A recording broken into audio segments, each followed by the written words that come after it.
සුබ දවසක් හැමෝටම සිලොන් හංග YouTube channel එකට අදත් ගොඩාක් ආදරයෙන් පිළිගන්නවා. අද මම ඔයගලන්ට අරගෙන ඇවිල්ලා තියෙන්නේ ගෙදරදීම වරදින්නේ නැතුව හරිම රසට රෝල්ස් හදාගන්න පුළුවන් රෙසිපි එකක්. ඉතින් එහෙනම් දැන් අපි බලමු මේ රෝල්ස් ටික හදාගන්න අපිට මොනවද ඕන වෙන්නේ කියලා. මම මෙතන අරගෙන තියෙනවා තම්බල හොඳට පොඩි කරගත්ත අල ග්‍රෑම් 500ක්. අල ටික තම්බන වෙලාවේදී කහ කුඩු තේ හැඳි කාලෙකුයි රසායනික ලුණු කුඩු ටිකකුයි එකතු කරගත්තා. මෙතන තම්බලා කටු ටික අයින් කරගත්ත මාළු ග්‍රෑම් 300ක් අරගෙන තියෙනවා. ඉතින් ඕගොල්ලන්ට කැමති මාළු වර්ගයක් පාවිච්චි කරන්න පුළුවන් මේ රෝල්ස් ටික හදාගන්න. මෙතන ලොකු ලුණු ගෙඩියක් පොඩි කෑලි වලට කපාගෙන අරගෙන තියෙනවා.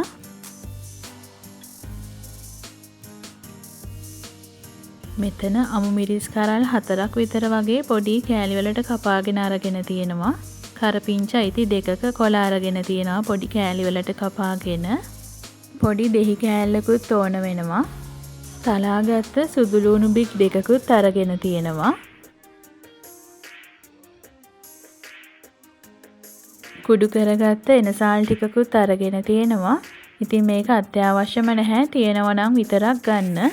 මික්ස්චර් එකේ සුවඳ වැඩි කරගන්න තමයි මම එනසාල් ටිකකුත් එකතු කරගන්නේ. මෙතන කහ කුඩු අරගෙන තියෙනවා. ගම්මිරිස් කුඩුත් ඕන වෙනවා. මෙතන තියෙන්නේ 3-5 කුඩු. ලුණු කුඩුත් අරගෙන තියෙනවා. මෙතන තව කෑලි මිරිසුත් අරගෙන තියෙනවා. මෙතන මම කුරුඳු කුඩුත් අරගෙන තියෙනවා. කුරුඳු කුඩු නැති කෙනෙක්ට කුරුඳු කෑල්ලක් වුණත් එකතු කරගන්න පුළුවන්. මෙතන පාන් පිටි ග්‍රෑම් 500ක් අරගෙන තියෙනවා. බිත්තර එකකුත් ඕන වෙනවා. මෙතන තියෙන්නේ පාන් කුඩු. තව අපිට පොල් තෙල් ටිකකුත් ඕන වෙනවා. මම මේ අරන් තියෙන ප්‍රමාණයන්ගෙන් හොඳට රෝල් එක මැදට ෆිලින් එක දාලා ලොකු රෝල් 20ක් වගේ හදාගන්න පුළුවන්. ඉතින් ඕගොල්ලෝ හදාගන්න රෝල්ස් ප්‍රමාණය අනුව තමයි මේ අවශ්‍ය දේවල් වල ප්‍රමාණය තීරණය කරන්න වෙන්නේ. ඔන්න ඉතින් මේ දේවල් තමයි රෝල්ස් ටික හදාගන්න ඕන වෙන්නේ. එහෙනම් දැන් අපි බලමු කොහොමද හදාගන්නේ කියලා. මුලින්ම මම රෝල්ස් එක මැද්දට දාන මික්ස්චර් එක හදාගන්නවා. මේ විදිහට පෑන් එකක් ලිපේ තියාගෙන පොල් තෙල් මේසෙ හැඳි 1/4ක් විතර වගේ එකතු කරගන්නවා. තෙල් ටික හොඳට රත් වුණාට පස්සේ මුලින්ම සුදු ලුණු ටික එකතු කරගන්නවා. ඊට පස්සේ සුදු ලුණු වල පාට ටිකක් වෙනස් වෙලා සුදු ලුණු ටික බැදීගෙන එනකොට කපාගත්ත අමු මිරිස් ටිකයි කරපිංචා ටිකයිත් එකතු කරගන්නවා. ඊට පස්සේ කපාගත්ත ලුණු ගෙඩියත් එකතු කරගන්නවා. ලුණු ටික මැලවිගෙන එනකොට විනාඩි 2කට විතර පස්සේ තම්බගත්ත මාළු ටිකත් එකතු කරගන්නවා. ඉතින් කැමති කෙනෙක්ට මේ මාළු වෙනුවට සැමන්, චිකන්, එහෙමත් නැත්නම් බිත්තර වගේ දෙයක් උනත් පාවිච්චි කරලා මේ රෝල්ස් ටික හදාගන්න පුළුවන්. දැන් මම කහ කුඩු තේ හැඳි භාගයක් විතර වගේ එකතු කරගන්නවා. 3-5 කුඩු තේ හැඳි භාගයක් විතර වගේ එකතු කරගන්නවා. ඊට පස්සේ රසායනික ගම්මිරිස් කුඩුයි, කෑලි මිරිසුයි එකතු කරගන්නවා.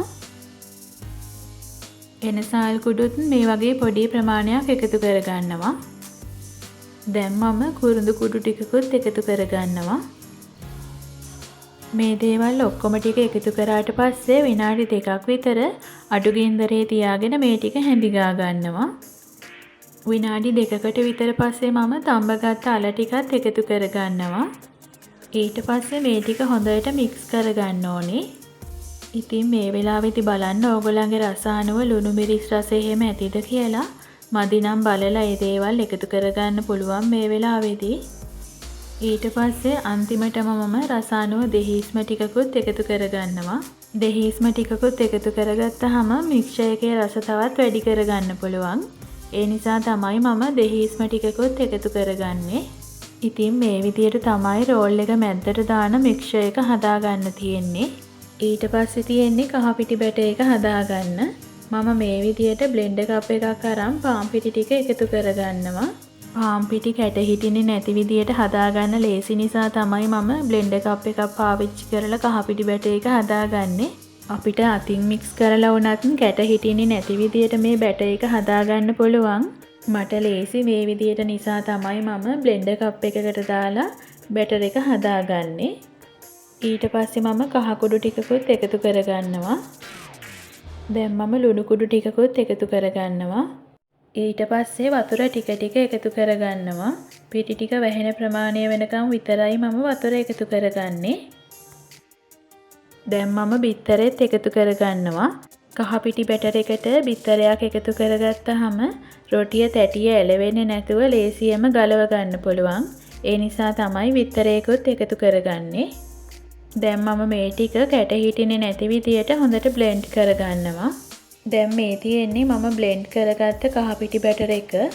මම මේ බැටර් එකෙන් වෙනමම ටිකක් අයින් කරලා තියාගන්නවා පාන් කුඩු ගන්න කලින් රෝල් එක කවර් කරගන්න.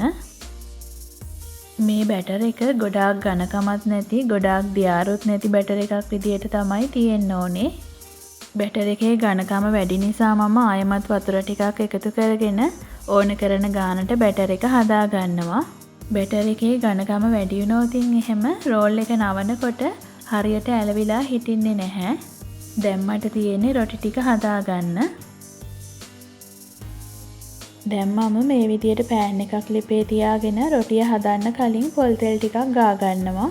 රොටිය හදන්න කලින් මේ විදියට පෑන් එකේ පොල් තෙල් ටිකක් ගාගත්තාම ලේසියෙන්ම රොටිය ගලව ගන්න පුළුවන්. පෑන් එක ටිකක් රත් වුණාට පස්සේ හදාගත්ත බැටර් එකෙන් ටිකක් මේ විදියට පෑන් එකට දාගන්නවා. මේ පෑන් එකේ රස්නේ වැඩි වුණොත් එහෙම බැටර් එක ඉක්මනටම පෑන් එකට අල්ල ගන්නවා. එතකොට අපිට මේ විදියට කරකවලා ලස්සනට රොටිය හදාගන්න බැරි වෙනවා. ඒ නිසා ගොඩක් අඩු ගින්දරේ තියාගෙන තමයි මේ රොටි ටික හදාගන්න ඕනේ. ඉතින් මේ විදියට තමයි රොටිය දෙපැත්තම හදාගන්න තියෙන්නේ. ගොඩාක්ම කර වෙනකන් රොටිය පුච්ච ගන්නෙත් නැහැ. එහෙම වුණොත් එහෙම හරියට රෝල් එක ඇලවෙන්නේ නැතුව යනවා. මම අලුත් රොටි එකක් හදන්න කලින් මේ විදියට පොල් තෙල් ටිකක් පෑන් එකේ ගා ගන්නවා. ඔන්න ඉතින් මේ විදියට තමයි ඔක්කොම රොටි ටික හදාගන්න තියෙන්නේ. දැන් මේ තියෙන්නේ මම හදාගත්ත ඔක්කොම රොටි ටික. දැන් මම මේ රොටි එකක් අරගෙන හදාගත්ත ෆිලින් එකෙන් ටිකක් රොටියට දාගන්නවා. මේ විදියට රෝල් එකේ හැඩ එන විදියට ෆිලින් එක අතින් හදාගන්නවා. රෝල් එකට ඕන කරන ගානට ෆිලින් එක දාගත්තට පස්සේ මේ විදියට දෙපැත්තෙන් නවලා රොටිය රෝල් කරගන්න ඕනේ. දැන් මම තව රෝල් එකක් හදන විදිය පෙන්නන්නම්.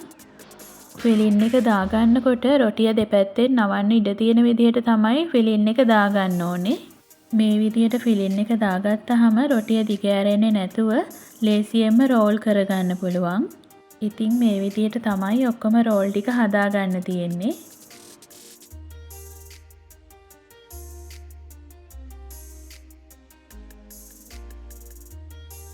දැන් මේ තියෙන්නේ මම හදාගත්ත ඔක්කොම රෝල් ටික.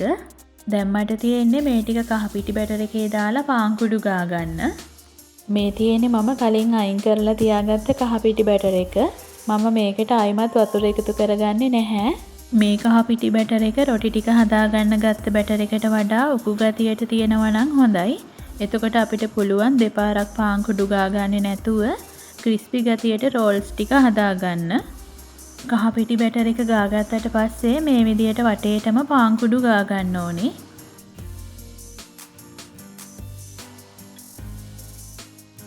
හැන්දක් කෑරුප්පුවක් පාවිච්චි කරලා කහ පිටි බැටර් එක ගාගත්තාම මේ වෙලාවේදී පාන් කුඩු අහක යන ප්‍රමාණය අඩු වෙනවා. ඉතින් ඕගොල්ලන්ට පහසු ක්‍රමයක් පාවිච්චි කරලා මේ විදියට පාන් කුඩු ගා ගන්න. පාන් කුඩු ටික ගාගෙන ඉවරුණාට පස්සේ රෝල් එක අතින් තද කරලා නීට් කරගන්න. මේ විදියට තමයි අපිට ඔක්කොම රෝල්ස් ටික හදාගන්න තියෙන්නේ.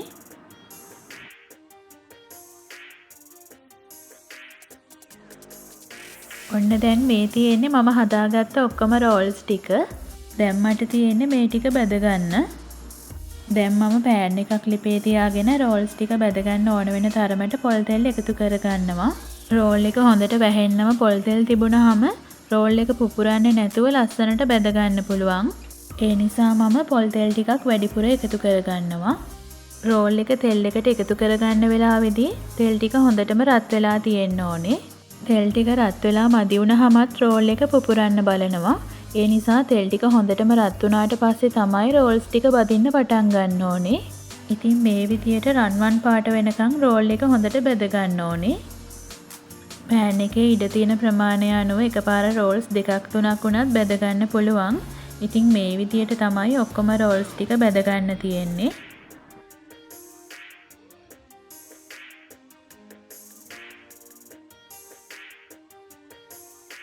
දැන් මේ තියෙන්නේ මම බෙදගත්ත රෝල්ස් ටික.